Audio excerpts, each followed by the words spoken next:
Welcome to the Ultra League Premier Cup, and there are a lot of Excel mons, but this team is so much fun. I just wanted to bring Poison Jab Roserade to the attention of all of you guys. I'm at around 2700 yellow right now, and I'm running a Roserade double water team, and this team does really well. So in the first match, we pick up a lead against the bulky Scrafty. I'm going to build up all the way to the Leaf Storm, and I think I'm going to bait in this matchup. Honestly, you can go straight for the Leaf Storm, but so many of the Scrafties have shielded my move, and he also baits me here, and which makes me feel that maybe he's weak to Roserade in the back, which is why he's baiting and trying to get rid of it. So I'm going to bait myself, but sadly I don't get the bait, so I'm going to switch and cast the foul play on my Milotic. The aim of this game is, this is an ABB team, is to draw out the grass type or the electric type, and so that I can beat it with my Roserade and my Swampert can sweep in the back. So just like clockwork, I get the Ghost Tree out of here, and that's amazing because now my Swampert does not have to face this. And he's going to go for a couple of seed bombs. I wish I was running the Blizzard, and honestly I would recommend you to run the Blizzard. It's just that I'm almost out of charged TMs and I didn't want to use one right now, so I've just kept my Hyper Beam, but you should definitely run the Blizzard. So the opponent does not shield. He knows that, he just calls it that I'm not running the Blizzard, and that's really bad, because otherwise I would have just boomed the Ghost Tree out of the sky, and I do have the loaded Weather Ball which comes in clutch. So I win CMP over the Ghost Tree. That's very important to know. Roserade always wins CMP over Ghost Trees. Since he shields, I'm going to shield back because I can just farm him all the way down, and even at this much health, my Swampert cannot really farm down the Ghost Tree. So I'm just going to farm him all the way down. Let's see if he chooses to bring back in the Scrafty. He brings in the Nidoqueen. I'm going straight for the Leaf Storm. This is going to do massive damage. Does he respect it? Boom, he does not. It does around 75% of his health, and now I can just go for a very aggressive farm down. Opponent does not even build up to the Earth Pie, he just throws on 6. So this is a very comfortable no shield, and now in comes the Scrafty. There's not really much he can do. Maybe if he beats me with a power up punch and lands a foul play, he can win, but I'm not going to let that happen. I'm going to let the first one go because I don't want to get hit by a boosted foul play. My defense is also lowered by 1 stage, so he goes for the pop. Now this match is pretty much over. Opponent realizes that, and he concedes the match. Like Home Slice says, opponent sees the writing on the wall and concedes the match. So this team was so much fun, and this is why I made this really quick video. I know that this is about to end. There's only 3 or 4 days of Ultra League Premier Cup left, but if you're playing this cup, do run Roserade. It's so much fun. Just meta breaks because it beats fighters, it beats opposing grass types, electric types, beats a lot of the common metamons and also the fairy types. So pick up a lead against Swampert, but you know what, Swampert actually has a good matchup against my Rose because I'm not running Bullet Seed and the Grass Knot, and he safe switches to his Dragonite, which is great for me because my Milotic is my best response. Now it takes 4 Dragon Tails or 12 turns for the Dragonite to get to the Dragon Claw, so I'm going to throw it on 3 Dragon Tails. So had I farmed up to 4 Dragon Tails, I would have lost CMP. So I go for the Surf, that takes out the Dragonite, and I'm able to keep switch. I mean, it's not really that important. Like I said, my Roserade does not have Bullet Seed or the Grass Knot, so actually it has a pretty bad matchup against Swampert. So being a grass type, it plays off more like a poison type, to be honest. So I'm just going to go for a couple of Surfs here. The Swampert is forced to throw Hydro Cannon because the Dragon Tails are really chunking him. He's down to 45% health. Great work put in by my beautiful Milotic.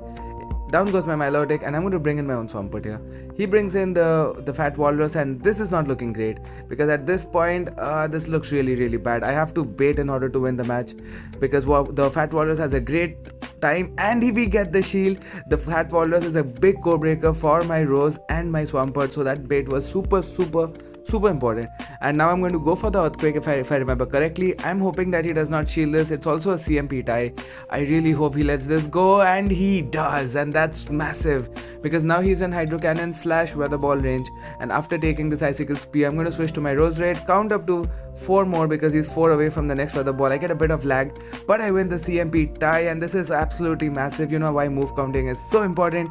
I'm going to get the shield, and this means that if I shield here, I'm feeling confident that I can farm down the Walrus with 5 more poison jabs. So I'm feeling super confident. 2, 3, 4, 5, and we're able to farm him down. We have the loaded Leaf Storm. We're almost there. The opponent sees the writing on the wall, just like Home Slice says, and he quits the match. So that's another super clutch game. Move counting coming in, very important, and great to face the Dragonite on our Milotic.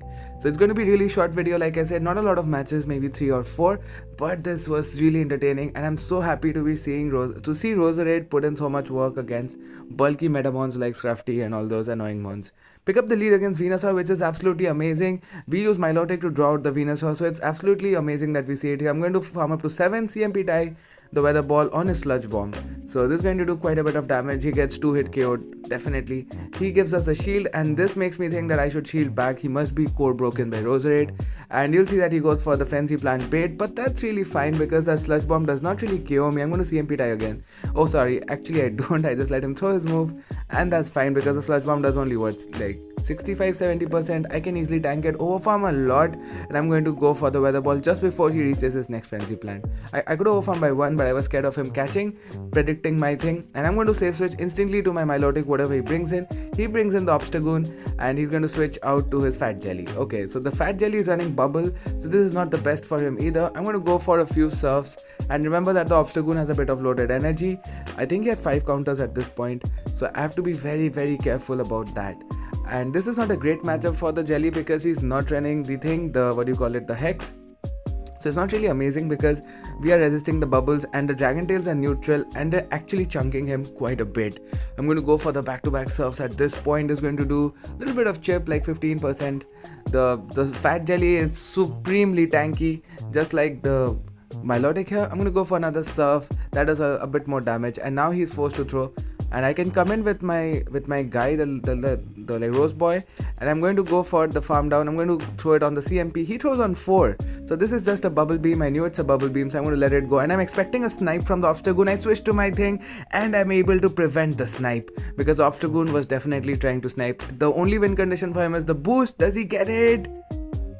Luckily he does not, and I'm going to now CMP tie him on every 5th counter so that he does not sneak in any counters, because counters do a lot of damage.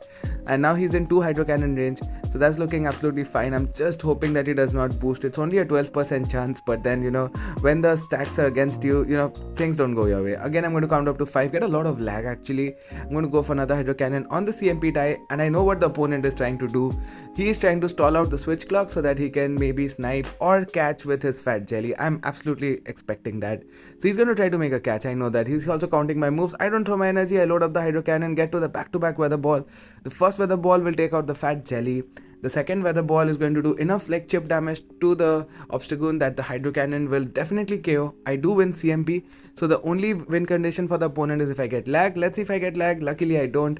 I get off the Hydro Cannon, and that's a great game. So move counting, super important at this ELO, and Roserade is such an amazing core breaker. See you guys in the next video. Have a great Team Rocket event.